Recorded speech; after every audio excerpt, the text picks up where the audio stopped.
Go the Cowboys!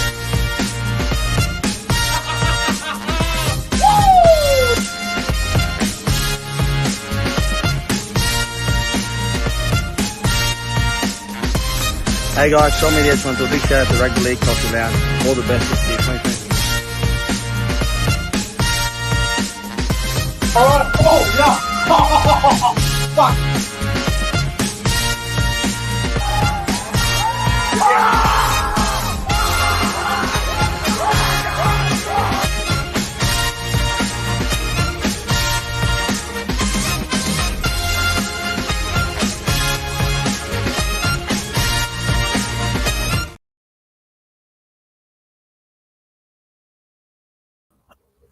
Ladies and gentlemen, welcome back to the YouTube channel. My name is Nick from Australia. Welcome to the Sunday football review for round 23 of the NRL. I hope you guys are all doing well on this Sunday night. It is 6:09 p.m., August 6, 2023.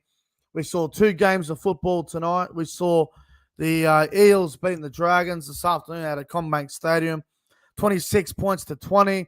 Very entertaining game of football. And we saw the Raiders, the Raiders just hold off the West Tigers there, 22 points to 18 from GIO Stadium in Canberra. What a crazy Sunday.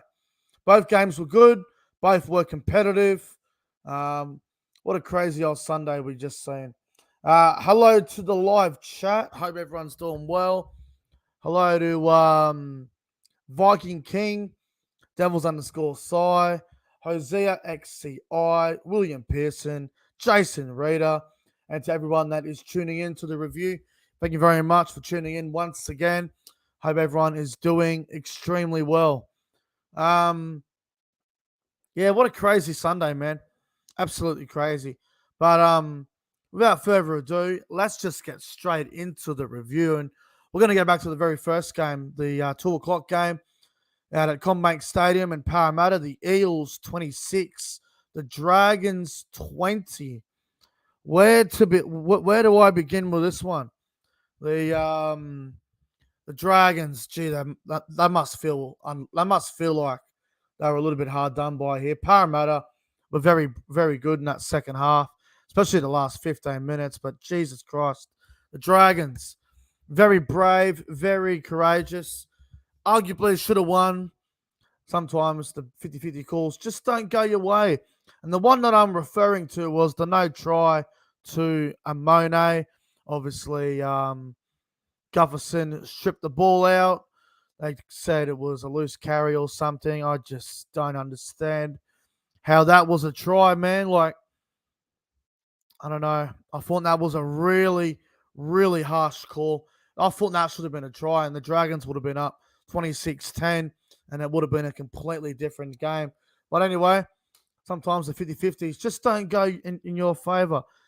Parramatta, though, they needed to do something in that second half because they were struggling, but they found a way to win, and that's what you got to do at this time of year. If you're one of them teams fighting for the top 8, or if you're fighting for the top 4, sometimes you could be off your game, and it's a close game. You just got to find a way to win, no matter how ugly or pretty the result is.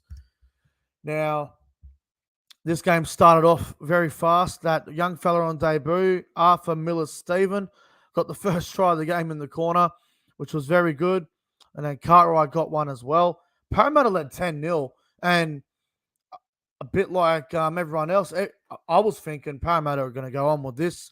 This could get very ugly. But it wasn't ugly. It was actually the complete opposite. The Dragons, they turned it around. Ravalawa scoring 3 tries in a row. A first half hat-trick. Ravalawa was untouchable. Up against that young fella, Arthur Miller-Stephen. Ravalawa absolutely destroyed him. Ravalawa scoring 3 tries on him. Dragons taking a nice lead. Dragons looked very good at that point. And then there was another try to Ravalawa.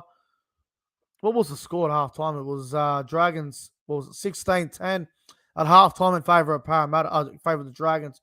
Dragons looked good in the first half. That Ravalawa went crazy. Ben Hunt, Sloan setting them up. Sloan had 2 try assists in that first half. Hunt was doing his thing. Jack Bird at left centre was looking very good as well. He had some big runs, ran over a few people a few times. The Dragons were brave. They were gutsy. They showed a lot of courage, man. Anyway, the Dragons got out to a 20 points to 10 lead over the Eels. Ravalawa had that 4th try, which was insane. Then after that, Parramatta just they found a way to get back in the game there. A try in the corner to Sean Russell, making it a 6-point game at that point. And Ryan Madison with a beautiful short ball to Junior Paulo to score under the post. What would be 20 all at that point. And then there was a kick from the Eels. I think it was Dylan Brown that put it up. And then Moses and Cartwright and a few others jumped up for it. Penasini, I think, as well. Bounced back for Bryce Cartwright, of all people, to score, to put Parramatta in front. I'm still a little bit surprised that Cartwright try was given that last one, because it looked like Moses took out a Dragons player or two, but the bunker didn't even look at that when they had a look at it. So Cartwright ends up getting that try. Dragons, that was pretty much it for them. They almost stole it at the end for Golden Point, but it just wasn't to be. Parramatta, for me, still not convincing. I know it was Dylan Brown's first game back, but he needs to be better, but he will be better for the run. Defensively, Dylan Brown was very good, but bit scrappy, but I guess that's what happens when you haven't played for a while. So, big win for the Eels. They keep their season alive. If they had lost this game, that might have been all it for Parramatta, because they run home. They got to play Brisbane. They got to play Melbourne. Oh, no, not Melbourne. They got to play Brisbane. They got to play Penrith, Roosters, and they got the bye last round. So today was an absolute must win, and they found a way to get it done, the Eels. So good on Parramatta. We'll see how they go next week. They play the Broncos Friday night at the Gabba. That's a big game. That is a very, very big game. So we'll see what happens there. But well done to the Eels on a 26-20 win. My man of the match. Look, I'm going to give it to Bryce Cartwright. He had 2 tries. Cartwright today was very good. So I'm going to give Bryce Cartwright the player of the game there. And, good on the Eels. Very big win for them over the Dragons. Let's go to the other game. Canberra Raiders 22, West Tigers 18. Gee, the Raiders were gutsy. I thought they were going to lose this. The Raiders, they were very lucky to win. There were 2 tries that Canberra scored that were extremely controversial. Well, actually, no, there was one that they scored and ended up being the difference in the end. What about the try in the second half, 44th minute from Sebastian Kris? Now, don't get me wrong, it was brilliant the way he ran down the sideline, stepped back inside, and went over and scored. It was a hell of a try. It was a great effort. But Hudson Young, he definitely had a touch on that ball, man. That went forward. That was a knock-on, man. That try was disgraceful. How the bunker didn't look at it and overturn it is beyond me. So I just don't understand how that was a try. The Sebastian Kris try in that second half should not have been given. And I think you'll find tomorrow Graham Annesley will come out and he will say that that shouldn't have been awarded. Anyway, controversial decision there. And I know a few people are going to complain about the Luke Brooks try. Was he onside? Was he offside? Well, for me, I think it was simultaneous. So, and plus, the on-field call would have been try to Luke Brooks. So you would have had to have conclusive evidence to say it wasn't a try. But anyway, the Raiders were very, very lucky to win today, man. Extremely lucky. The West Tigers, I said they would go close in this game. I was this close to tipping them.